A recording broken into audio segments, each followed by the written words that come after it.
يستوي الذين يعلمون والذين لا يعلمون إنما يتذكر أولو الألباب.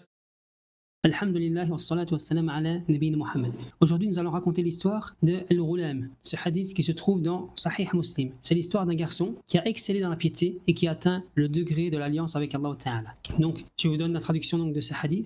Donc le messager d'Allah sallallahu alayhi wa sallam a dit: il y avait parmi ceux qui vous ont précédé un roi qui avait un sorcier. Quand le sorcier devint vieux, il dit au roi: j'ai vieilli, envoie-moi un jeune garçon à qui je vais enseigner la sorcellerie. Le roi envoya donc vers lui un garçon pour l'instruire. Sur le chemin, le garçon rencontra un ermite. Il s'asseyait auprès de lui et écouta sa parole. Donc un ermite, c'est une personne qui est isolée de la société, qui s'adonne à l'adoration d'Allah. D'accord? Donc le garçon, il s'asseya près de lui. Et la parole de cet ermite, donc il lui parlait de la religion, elle lui plut. Lorsqu'il arriva chez le sorcier, donc à chaque fois qu'il passait pour aller vers chez le sorcier, il s'asseyait donc près de l'ermite pour écouter ce qu'il avait à dire.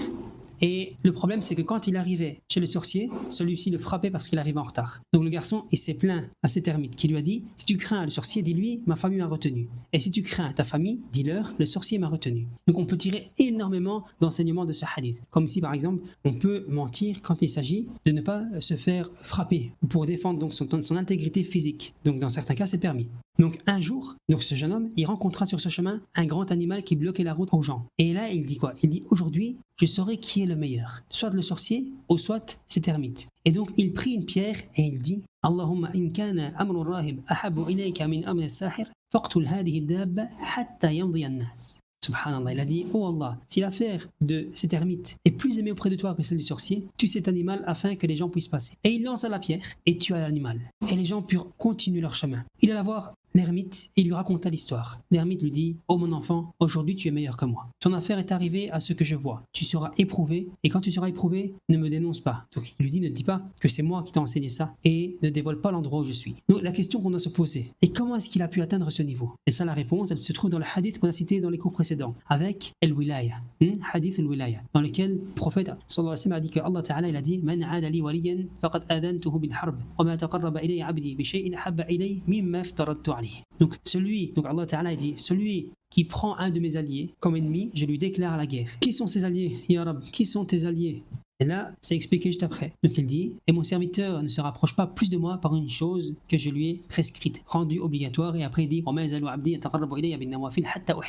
et mon serviteur ne cesse de se rapprocher de moi par les actes surérogatoires jusqu'à ce que je l'aime. Donc ce garçon, il a excellé dans la piété, jusqu'à ce qu'il est devenu un allié parmi les alliés d'Allah Ta'ala. Et vous vous rappelez, dans la fin du hadith, Allah Ta'ala, il nous dit quoi? S'il me demande, assurément, je lui donne. Et il dit: et s'il me demande la protection, assurément, je lui accorde la protection. Revenons à l'histoire donc de ce garçon Al-Ghulam. Après cet événement, avec la bête, le garçon guérissait les aveugles nés, les lépreux, et soignait les gens de toutes sortes de maladies. Un compagnon du roi, donc quelqu'un qui était assis avec lui, à sa table, parmi les notables, qui était devenu aveugle, entendit parler de lui. Il lui apporta de nombreux cadeaux et lui dit: tout cela est pour toi si tu me rends la vue. Le garçon répondit: je ne guéris personne. Je ne guéris personne, c'est Allah qui guérit. Si tu crois en Allah, j'invoquerai Allah et il te guérira. Cet homme, donc qui était proche du roi, il crut en Allah et Allah le guérit. Il retourna s'asseoir auprès du roi comme auparavant. Le roi lui dit: qui t'a rendu la vue? Il répondit: mon Seigneur. Le roi dit: as-tu donc un Seigneur autre que moi? Et là l'homme dit: oui. Mon Seigneur est ton Seigneur, c'est Allah. Alors le roi s'empara de lui et le tortura jusqu'à ce qu'il dénonce le garçon. Ensuite, le garçon fut amené. Il fut amené au roi. Le roi lui dit: oh mon enfant, il paraît que ton pouvoir est devenu tellement grand que tu guéris les aveugles nés, les lépreux, et tu fais toutes sortes d'autres choses, des choses incroyables. Il répondit: je ne guéris personne. C'est Allah qui guérit. Le roi le tortura jusqu'à ce qu'il dénonce l'ermite. On amena l'ermite et on lui dit: renie ta religion, deviens mécréant. Alors il refusa. Et là on apporta une scie, on la posa au milieu de sa tête et on le coupa en deux. Il n'a pas renié sa religion, subhanallah. Puis on amena le compagnon du roi et on lui dit la même chose. Celui qui avait retrouvé la vue: renie ta religion. Il refusa et on fit la même chose avec lui. C'est-à-dire qu'on l'a coupé en deux, de la tête jusqu'à ce qu'il soit complètement séparé en deux parties. Ensuite, on amena le garçon et on lui dit: renie ta religion. Il refusa. Le roi le remit à quelques-uns de ses hommes et il leur dit: emmenez-le sur telle montagne, montez avec lui au sommet, et s'il renie sa religion, laissez-le, sinon jetez-le. Ils partirent avec lui et ils montèrent sur la montagne. Arrivé là au-dessus, le garçon, il dit une invocation très importante et je vous conseille à tous de la retenir. Je l'ai utilisé de nombreuses fois et Allah subhanahu wa ta'ala m'a préservé de beaucoup de mots par cette invocation. Donc le garçon, il dit quoi? Il est là au sommet de la montagne avec ces gens qui veulent soit qu'il m'écroie ou soit il va être jeté dans le vide. Il dit: Allahumma kfinihim bima shi'ta. Oh Allah, protège-moi d'eux comme tu veux. Et la montagne se mit à trembler. Ils tombèrent, sauf le garçon. Qu'est-ce qu'il a fait? il est revenu chez le roi. Le roi lui dit, où sont ceux qui étaient avec toi? Et là, le garçon, il lui a répondu, Allah m'en a protégé. Le roi le remit donc à d'autres hommes et il leur dit, emmenez-le en mer sur un bateau. Quand vous serez au milieu de la mer, demandez-lui de renier sa religion. S'il le fait, laissez-le. Sinon, jetez-le à l'eau. Ils partirent avec lui. Le garçon, arrivé au milieu de la mer, il dit, oh Allah, il dit la même chose, il dit, oh Allah, protège-moi d'eux comme tu veux. Allahumma kfinihim bima shi'ta. Et le bateau chavira. Ils se noyèrent tous, sauf le garçon qui revint chez le roi. Le roi lui dit, où sont tes compagnons? Où sont ceux qui étaient avec toi? Il dit, Allah m'en a protégé. Et là, le garçon lui dit, tu ne pourras pas me tuer tant que tu n'exécutes pas ce que je vais te dire de faire. Et le roi dit, qu'est-ce que je dois faire? Le garçon lui répondit, rassemble les gens, c'est-à-dire ton peuple, en un seul endroit. Attache-moi à un tronc d'arbre. Prends une flèche de mon carquois, tu la places dans ton arc et tu dis, Bismillah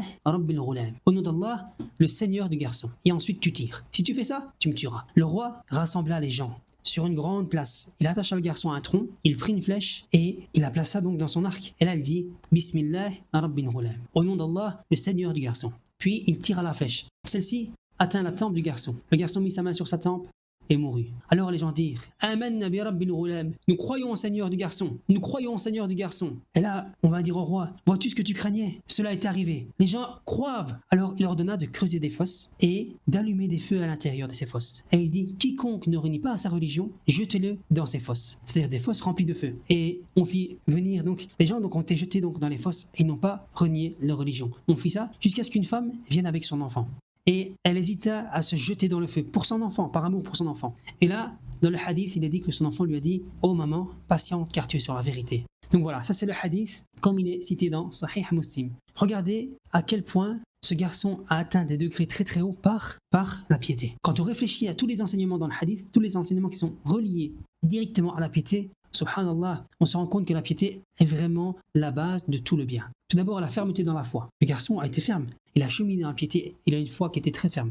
La confiance en Allah. Une fois qu'il a atteint cette piété, cette alliance avec Allah Ta'ala, il a eu très confiance. C'est-à-dire, il est revenu chez le roi. La sincérité dans l'intention. Regardez comme il était sincère. Il s'est sacrifié pour que les gens croient. Il s'est sacrifié pour que les gens croient. La puissance des invocations. Oui, c'est un allié d'Allah Ta'ala. Dans le hadith, on a dit quoi? S'il me demande, je lui donne. Ça, c'est la parole d'Allah Ta'ala. S'il me demande, assurément, je lui donne. Donc, quand il a invoqué contre ces hommes qui devaient le jeter du haut de la montagne, ou bien le jeter au milieu de la mer, il a invoqué et Allah Ta'ala a directement répondu à son invocation. Regardez ici. Par la taqwa, il a été donc allié d'Allah Ta'ala. Et ensuite, il s'est sacrifié. Il a atteint le rang de martyr. Il a atteint le rang de martyr. Regardez ici par la piété aussi. L'influence d'un seul croyant pieux. Un seul croyant pieux, qui était la cause de la guidance de tout un peuple. On voit aussi l'importance donc de la science avec la piété. Parce que pour être pieux, il faut avoir de la science. Il faut savoir ce que l'on fait. La mise en pratique de cette science, c'est ça qui va faire qu'on va exceller dans la piété. Donc, il prenait la science de cet homme, de cet ermite. Et ici, vous avez vu donc, comme dans le verset. La bonne fin est pour qui? Pour les pieux. Dans la lutte entre la vérité et le faux, entre les croyants et les mécréants, ce sont toujours les croyants qui gagnent. Il est mort sur l'islam et les gens se sont convertis. Et nous allons terminer par cette parole, donc c'est que ce hadith est l'explication de Surat al-Buruj. Donc quand on parle en fait des gens qui ont été brûlés, dans cette surat, en fait on parle de cette histoire, l'histoire d'Al-Ghulam. On va s'arrêter là et dans le prochain cours nous allons parler de la différence entre celui qui est réellement un allié d'Allah Ta'ala parce qu'il a excellé dans la piété et celui qui n'est rien d'autre qu'un trompeur, quelqu'un qui travaille avec les shayatines. Subhanakallahumma wa bihamdik, ashhadu an la ilaha illa ant, astaghfiruka wa atubu ilayk.